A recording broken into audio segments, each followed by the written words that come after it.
Disclaimer, Moza has sent me all of this gear for review, however that is not going to change my opinion, nor is it going to change my outlook on this review. And all of the equipment featured in this video are pre-production models, so if I find a fault in any of these products then it is probably down to the pre-production aspect. Anyway, enjoy the review everybody.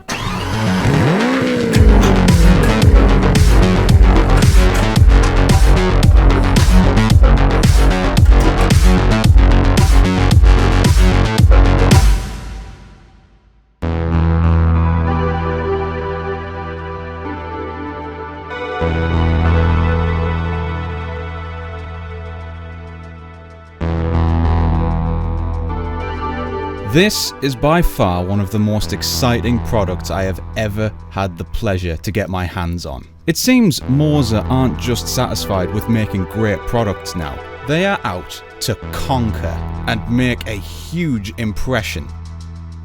We've seen the many ups and downs from Moza over the past few months, and their road to redemption really has been quite a journey to document over the last couple of months. But now, Moza are really showing how serious they are at making a big impact in the market. With this, the Moza R9. Finally, we have a direct competitor to the all-conquering CSL direct drive base. And look at it, it is absolutely tiny. I have really small hands, and this is my hand size in comparison to the broadest part of the R9. Or even if we go to the thinner part, it barely sticks out. It is really small, this thing. Now, despite its small size and me being able to just do that with it, it is still quite a hefty, heavy thing. But what do you expect when it is a direct drive motor inside? And those things do tend to pack the beef. So let's get some basic information out the way. The R9 is a 9 Nm direct drive base, and it packs quite a punch. Constructed from aviation grade aluminium, and with that combined with a matte black finish, it gives off a really sleek and subtle look. But like the R21, this wheelbase comes with two choices of colour. You can have the matte black finish that I have here, or you can go for a silver look. It is a very nice looking base. And yes, for those who do not have a sim racing chassis, it does come with a table clamp. But all of what I'm saying right now is just words. What does it actually feel like? Have Moza pulled it off first try? But on paper, it all sounds very promising. It has 9 Nm of torque as mentioned previously, and it's all well saying that it's got all of that power. But how does the software handle it? Well, right now I'm driving the Ferrari 360 type car from Racing Studio. This isn't an easy car to drive. This car snaps on you and will let go. It really does have a bite. And the thing I want to feel from this wheelbase today is the car letting go. Am I able to catch this car when it snaps? Because with this car, it is all about the feeling that you get through the wheel. Now we're coming up to a very difficult corner here, so get on the brakes, get down to second gear, and oh, it's snapping, it's snapping. I was able to catch that there, purely based on the feeling through the wheel. By the way, for those in the comment section who are wondering what this circuit is, that's it right there. Anadara by 00. Go check it out on Race Department, link in the description. Big fan of 00. He's done some great work. You get a real sense while using this thing that Moza wanted to make something great for everybody. They didn't want to just make another product to make a little bit of money. You can tell just by the sensation that you're getting through your hands that a lot of love has went into this. Goodness knows why I decided to come to Anadara on a pig awful night like this. This car is wanting to kill me, but this wheelbase isn't letting me down. The car is constantly twitching and snapping, and I'm able to hold on purely from the sensation that the R9 is giving me right now. Now, as I mentioned in the beginning of this video, this is a pre-production model, but thankfully I've been using this wheelbase for about a month now, and I've been giving feedback to Moza on what needs to change with the software and the feel through the wheel, and it's because of that we've gotten ourselves to a point where now I think it's ready. Whereas before, when Moza first started giving their products out to the community, it was the other way around. They sent it out, asked for a review, and then development feedback came. Now it's done the correct way around, and I'm very happy about that. Look at that, it is absolutely beautiful. Oh, it's snapped, it's going, and I caught it! I wouldn't have been able to do that if this wheelbase wasn't any good. So what is the secret behind all of this detailed feel? Well, for starters, the software and the motor is capable of over 260,000 points of resolution, which for something this small is very impressive. It also uses the same quick release and mounting system that the R16 and the R21 use, and allows ease of access for the wheels that you put on. On the back of the unit, it has 4 plug-in slots for your USB and your power and other accessories that Moza offer. My only complaint is that the power button does have a slight plasticky feel to it, but it is by no means badly made. On the underside of the R9, you'll find 4 screw holes to mount to your table clamp or chassis. One thing I will say is that the screws that come with the unit are a little bit on the short side, and if you happen to have a thick metal mounting plate, which I have on my P1X, they are a little on the short side, so I had to use some third-party screws. But this isn't a problem if you happen to buy the mounting bracket that Moza offer on their website. Ideally, I would like to see this at a discounted price or even included with the wheelbases. So right now it is looking like a very strong contender for the sim racing market, which neatly brings me on to some of the software features that are in the Moza pit house. So far, this is one of the only softwares for a wheelbase I've ever seen that has preset driving modes. So if you want to go GT racing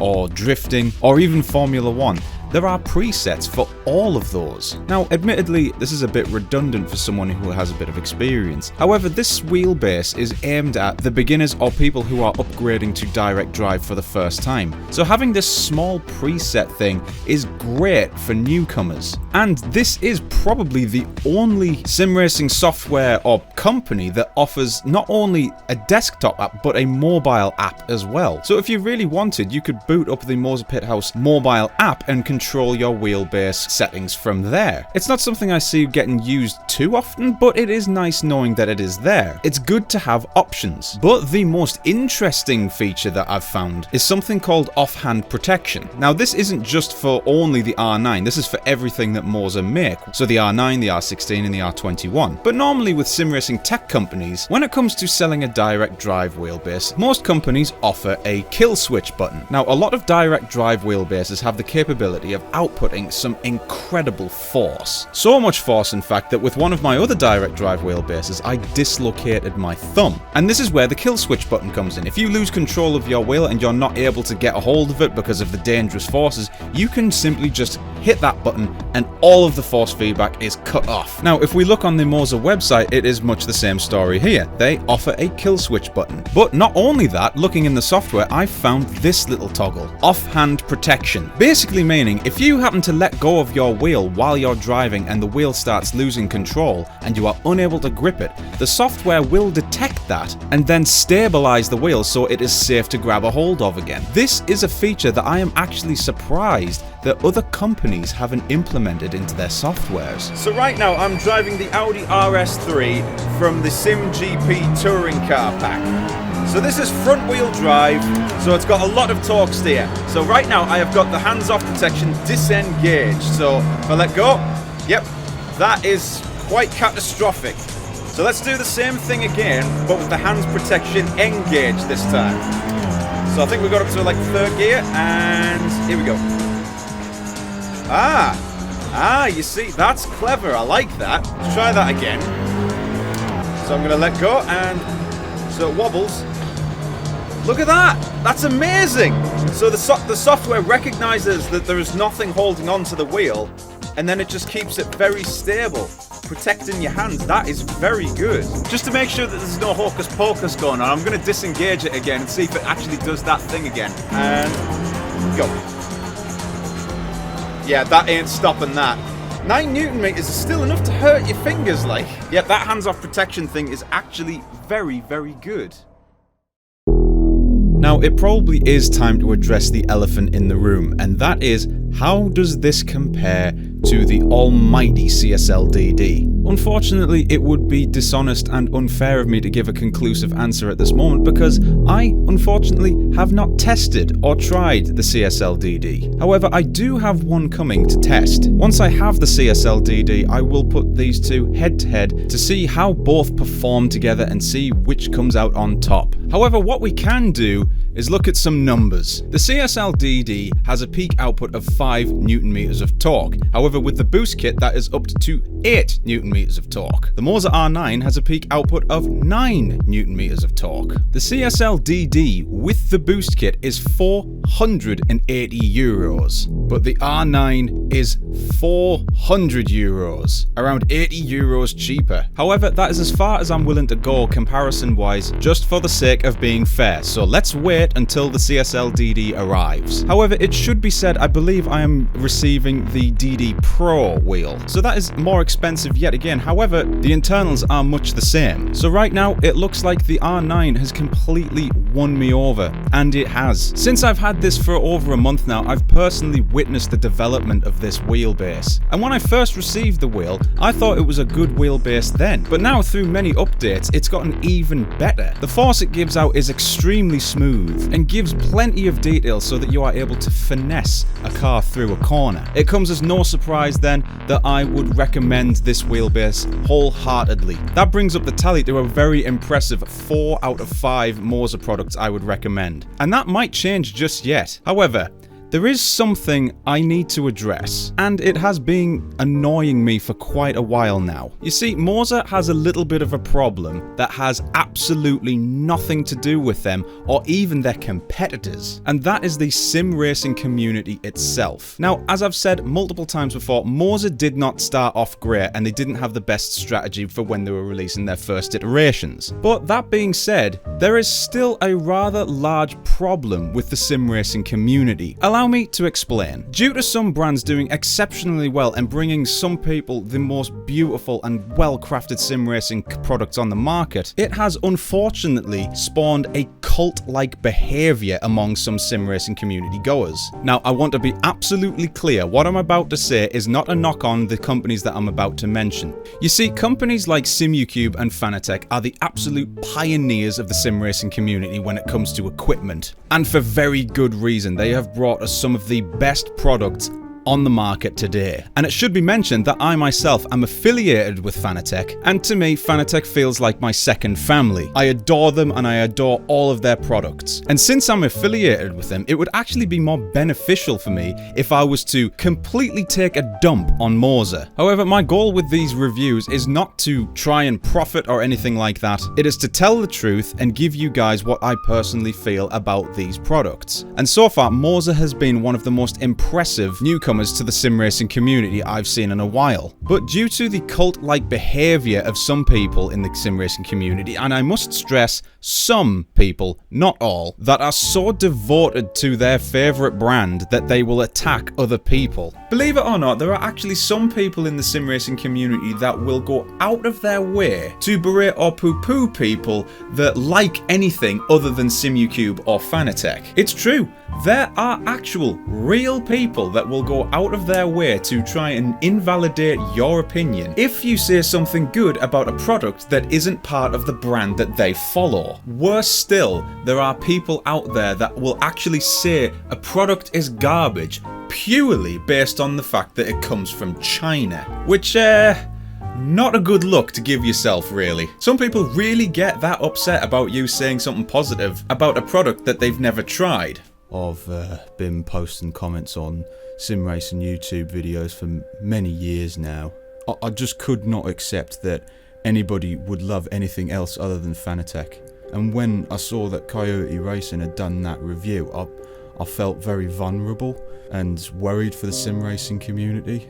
I just couldn't understand how anybody could, you know, think that anything else other than Fanatec and SimuCube is acceptable. Like, it's just not on. And what I'm trying to warn people is that what he's saying is just his opinion, and you should not take notice. You know, and that's all it is.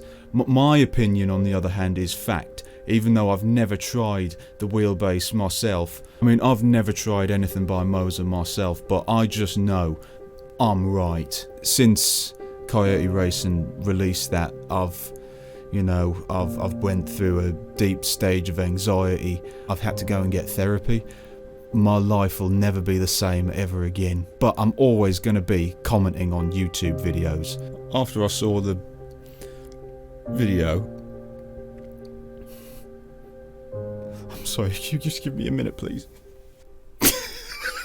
Obviously, this is a very extreme parody, but it is what some people are like in a nutshell. It's a shame, because if we do not allow others to have an opportunity and allow competition within the community, then some manufacturers might be in danger of just not putting as much effort into their products. Competition is good. Allow it to happen. I mean, it's a community based around racing, and that is just nothing but competition. It would be like not allowing Max Verstappen to compete in Formula 1. If it wasn't for Max Verstappen in 2021, we wouldn't have a Lewis Hamilton that is as fired up and ready to go as we do for 2022. There wouldn't have been as much effort from Lewis to try and win the competition. And the same principle can be used in the sim racing tech market. Though it must be said, a lot of Lewis and Max fans do have a cult behavior behind them as well. Anyway guys, this is the end of the video, and I hope you have enjoyed your time here. In conclusion, this R9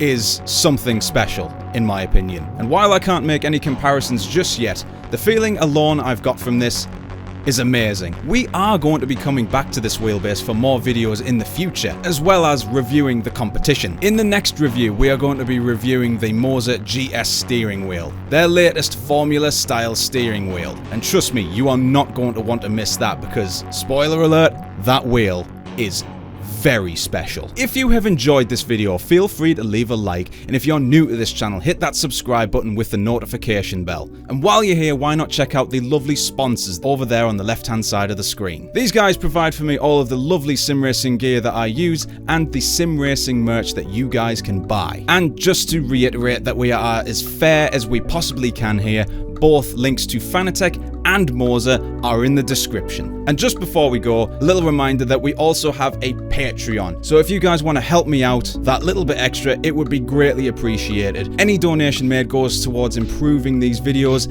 and you guys get goodies in return, including unreleased merch. But anyway guys, thank you so much for watching, and I shall see you guys in the next review. Have a good night, everybody.